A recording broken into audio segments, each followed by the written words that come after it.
double pressure this stage. Welcome, Luca. So, bending spoons. Everyone is talking today in particular, but we are not talking about that. Today is potentially the first decacorn in Italian history, so not just a unicorn, but 10 times a unicorn. When you were starting bending spoons, you're already dreaming for this goal, or what was the dream at that period? Much bigger, actually. When we started, on a high level, the idea was to build the most successful company of all time, which we knew would never happen, to be clear, but that was the scale of our ambition. So relative to that ambition, we are still very, very small. Again, it doesn't mean I thought we would be here necessarily, but we didn't want to limit the scale of what we were going to build necessarily. So, just go big. So we'll come back to bending spoons later on, but let's start from before. You were already founding another company, Evertale, in Denmark. Very similar team. Most of the people are also the founding team today of bending spoons. What did make not successful in that case, and what makes successful this case, and why coming out of a failure help you to build a success? Well, luck plays a big role in life in general, I think. So Milan way better than Copenhagen. I think Italy was quite helpful for a bunch of reasons, primarily that we found a lot of talented, passionate people wanted to be part of this project. At the time, especially, there was a bigger gap between the talent available and the opportunities to do something truly challenging, ambitious, interesting. And so I think that moving the company here was a good decision, and a decision we made on purpose. It wasn't out of luck, that one, at least. And the other reason why we moved the company to Italy was that we wanted to prove that you can build a global juggernaut, a super successful, dominant company from unlikely places as well. Not that Denmark has a lot of gigantic corporations, but relative to the size, it's a very successful economy, I think. Italy, but I could say the same thing of Greece, Portugal, France, different levels, but I think none of these countries has lived up to its potential relative to the talent it has. And so we figured if we fail, whether we fail in Denmark or in Italy or anywhere, nobody will care. It doesn't matter. But if we do succeed, maybe the impact we can have is greater if we do it from these other places. And so we moved the company and haven't looked back. It's been great. I mean, now it's an international company. We have 1,000 people in 20 countries, but you got to start somewhere, and I think starting here was a good idea. But let's come back to Evertale, and why at one point you decide it was not anymore the right choice, and why today you're double down on bending spoons even more, and the potential is 100 times higher? Well, it wasn't really our choice to shut down Evertale. I wish we made that decision, because I think that would sound a lot smarter, but the truth is, so we raised €1 million. We were burning cash. We never generated any significant revenues. And at some point, we were expecting to receive, I think, about €250,000 back from the Danish government through a tax refund program, because the way taxes worked, at least at the time, you paid in advance and then you get some tax returns. And then the government emailed us and told us that because of certain administrative issues, they were postponing the payment by, I think, 6 months. And so we found ourselves with no money. We had, we were tight on budget, and we essentially had to shut it down because we had no money left. So we found we had about €40,000, barely enough to quickly liquidate, and that was the seed capital for bending spoons, which we started immediately afterward. But I think it was good that we shut down Evertale. It was a failure, but sometimes when it's your baby, it's difficult to acknowledge it and act accordingly. Let's arrive to today, bending spoons. Today, company valuation is near to 10 billion. You have hundreds of millions of downloads, 1,000 people or more. But all this story, I think everyone knows Bending Spoons, but can we go a little bit inside some of the numbers, the main KPI, I can call it, and the fact that somehow, if it was fully bootstrapped, the first real increase of capital, I think, arrives at more than 1 billion or near to that, from 0 to, you can say, the amount of revenue and EBITDA that you have today you have reached. When is the right choice to raise capital as increase of capital, and when you are avoiding, and why it's better to avoid? So I think the downloads is not a great metric for us. It's a bit of a vanity metric. Not all downloads are created equal. Also, these days, I would say probably 60 or even 65% of our customers and revenue are not mobile. But regardless, you were asking some P&L KPIs. So this year we should be at about $1.25 billion in revenue, about $700 million in adjusted EBITDA. 300 million monthly active users, 11 million customers. So we've grown a lot from 0, which is where we started. As everyone. Exactly. You get there in steps, one step at a time. And yes, we raised equity for the first time in 2022. I'd say probably in aggregate dilution from capital increases has been about 10% through our history, so not a lot. We have diluted more, but because of secondary transactions and all of our team members investing in the company, which we allow happily. I think there is a kind of a general answer as to should you raise, should you not, that equity. Financing is a tool, a variable in the equation, and you should pick whatever option is optimal relative to your objectives and boundary conditions. So in our case, we were profitable from early on, from the beginning really almost.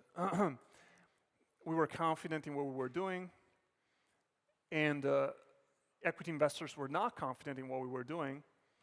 So equity would be incredibly expensive because the valuation would be low relative to the value we assigned. Equity tends to be more expensive to start with. Plus, if you don't think you're being valued fairly, it's even more expensive. Debt is cheaper. Interestingly, sometimes we think about banks as conservative and they don't understand. Well, actually, banks understood Bending Spoons before equity investors did. And so we started raising that in 2017, I think, give or take. And it's been great because, again, we were profitable, so we could raise it. If your startup or a company isn't profitable, that is really not an option. I mean, there are some venture debt products where you could potentially, but let's say on first approximation, it's not an option. But if you're profitable, you believe you're only going to go up or at least stay flat, that tends to be a cheaper way of financing the project. So I'd say I would default to that as long as I raise at prudent levels and then use equity only as necessary to do more further, making sure that the incremental returns are higher than the cost of the equity I'm raising, or else I'm better off not raising it. But there's nothing bad about raising equity. Companies of incredible magnitude and success have been built raising tons of equity. Tesla used plenty of capital for decades, literally, and it's one of the most inspiring, successful companies of all time, if you ask me. So that works perfectly well if your model is optimized with equity.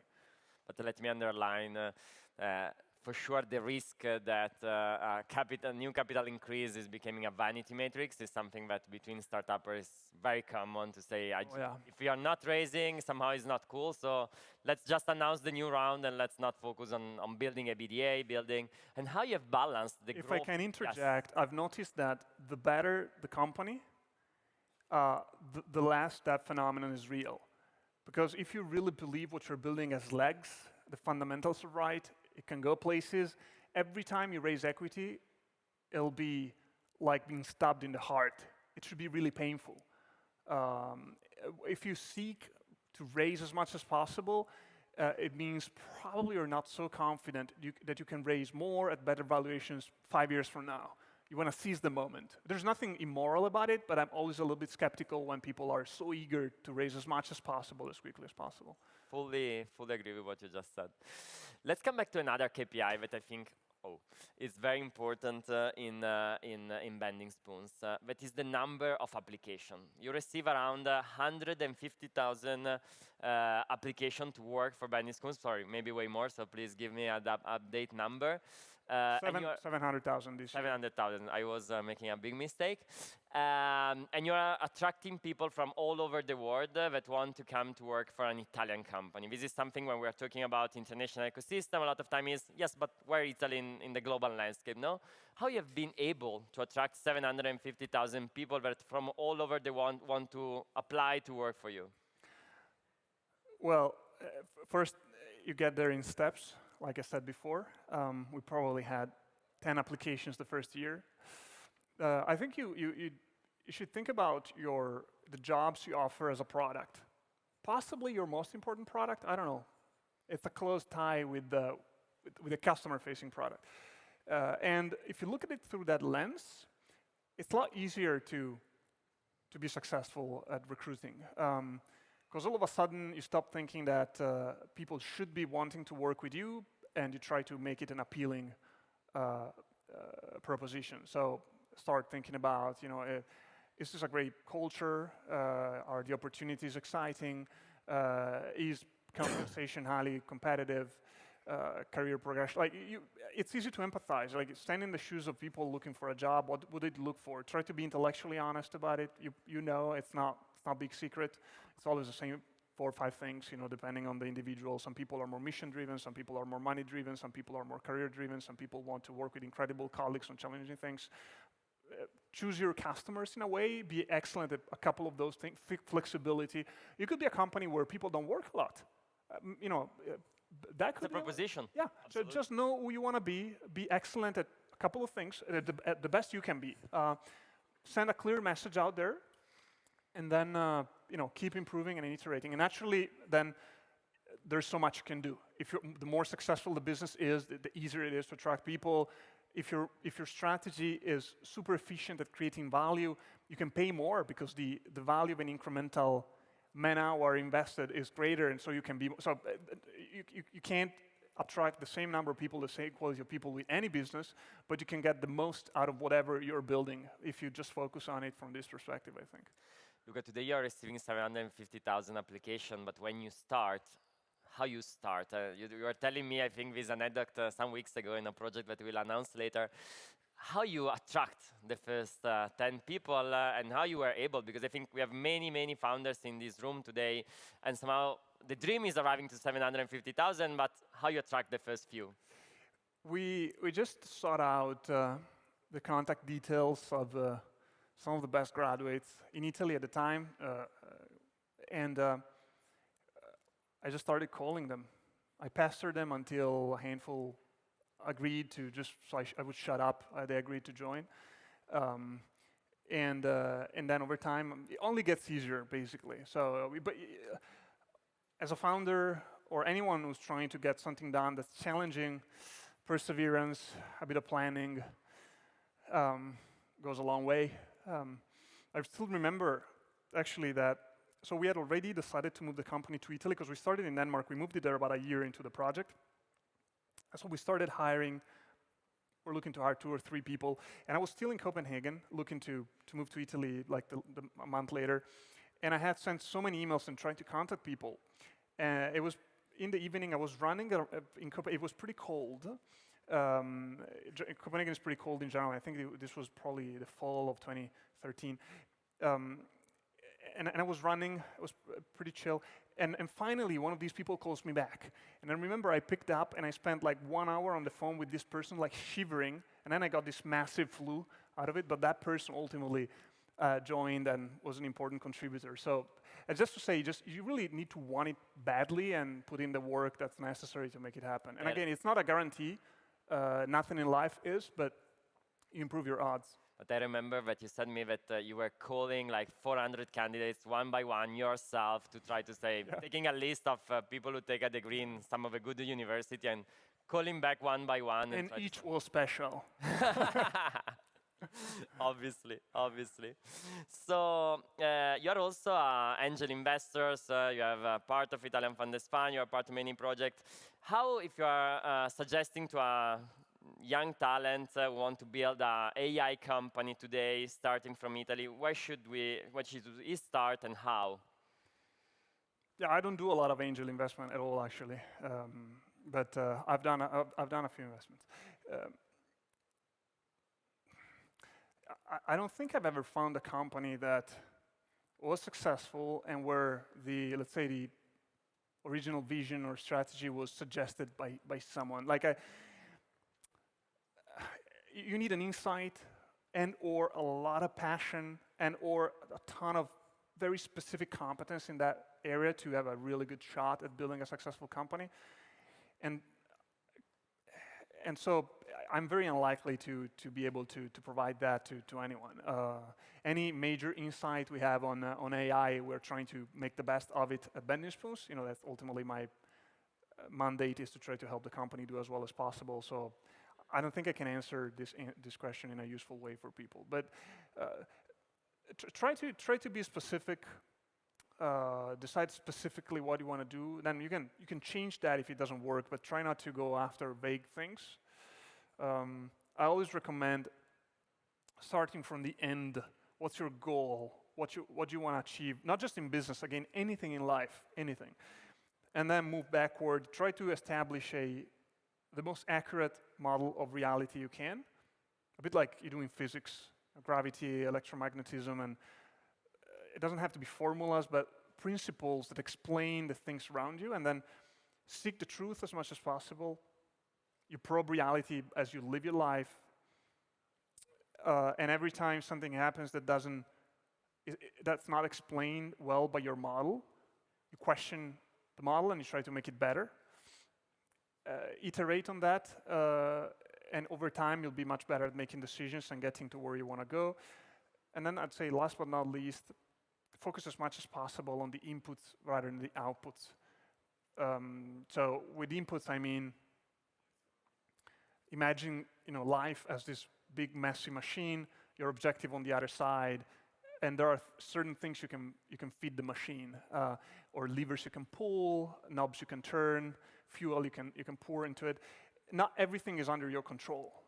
Hope is not a strategy, so just focus on what you can do, which is coming up with ideas, hiring and coaching people, working hard, building a product. Is really try to focus on what you can control. Be a bit fatalistic. I think it helps to make it a bit more bearable emotionally. And then once you do your best, you live with the results.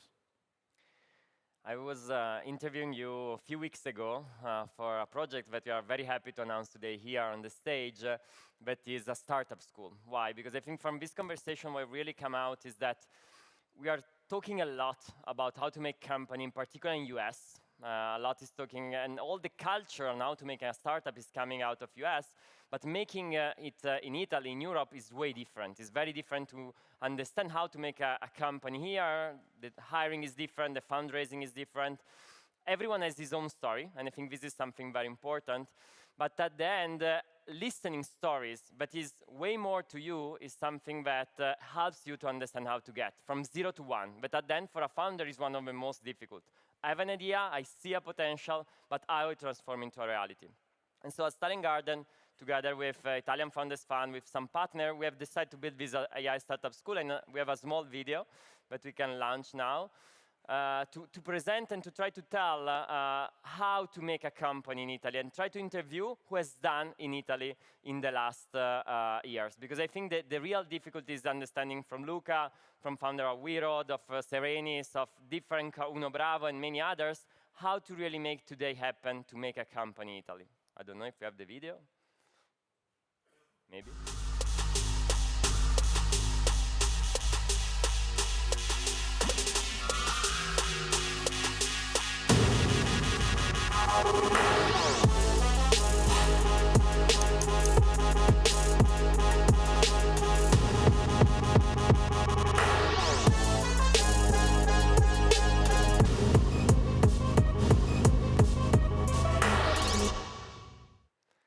So Visit is online from now with the interview with 20 of the most successful Italian founders. directly on the Talent Garden website. But coming back to you, Luca, one last point. You were ending before saying it's understanding the sector, it's putting a lot of passion into it, really try to study the sector, but about the hard work that you were finalizing before. How many hours a week are you working currently? This is something where Christina maybe is better that she's not listening, your wife now. But what does it mean to make a company like Bending Spoons? Because I think it's cool to be a decacorn, it's cool, but it's a lot of hard work. So I think it's and what is your trick outside the amount of time, but is not the only one, but which is the trick or something that helps you to make and to be productive? Yeah, I get asked all the time for some reason. I work pretty much almost all the time. I'm not sleeping. I'm probably working, I don't know, like 70 plus hours, 364 days a year. I don't know anybody who's built a really large, successful company who doesn't work somewhat this hard. Some people work harder, some people work a little bit less hard, but essentially, the world is incredibly competitive. And so it's just unrealistic to expect you be able to do something so unlikely to start with by also trying less hard than some people out there will be willing to try. So not surprisingly, most people behind successful projects, but also in academia, not just in sports, if you ask them, they'll tell you probably something along the lines of what I'm telling you. And so if you want it really badly, you're willing to make the huge sacrifices. This is roughly what to expect as far as I can tell. Now, again, don't do it if you want it not so much that this scares you, particularly because it's not even guaranteed. A lot of people probably would say, okay, I would potentially do that for 12, 15 years if I knew for sure I get there. Maybe some people would do that, but you only have maybe a 1% chance. So it has to be something you do for other reasons, not for the decacorn or whatever. You do it primarily because it's an incredible way of learning, challenging yourself and being better, stronger. Because you think if you do succeed, there's a ton of value in succeeding beyond the money, which is, to be clear, it's a good thing. But I don't think it's enough to sacrifice so much of your own life to go after something. It would be pretty stupid to do if you ask me. Yeah, so just be ready to sacrifice, and if you care about the project enough, then all in all, it'll be worth it. In fact, I don't think, I've never in more than a decade ever really considered not doing this, even though it's a lot of days it's painful, but I want it so much that ultimately I don't have a choice. I think if you feel that way, then you probably are the right person to give it a shot. But it's also about learning. How many books you're reading a year? As many as I can, maybe 50 or so, yeah. Thanks, Luca. So a few years ago, you were coming on this stage saying, we just became a unicorn. Today, you are potentially at 10 billion. Let's meet again in very few years for the 100 billion. That is the next step. Thank you.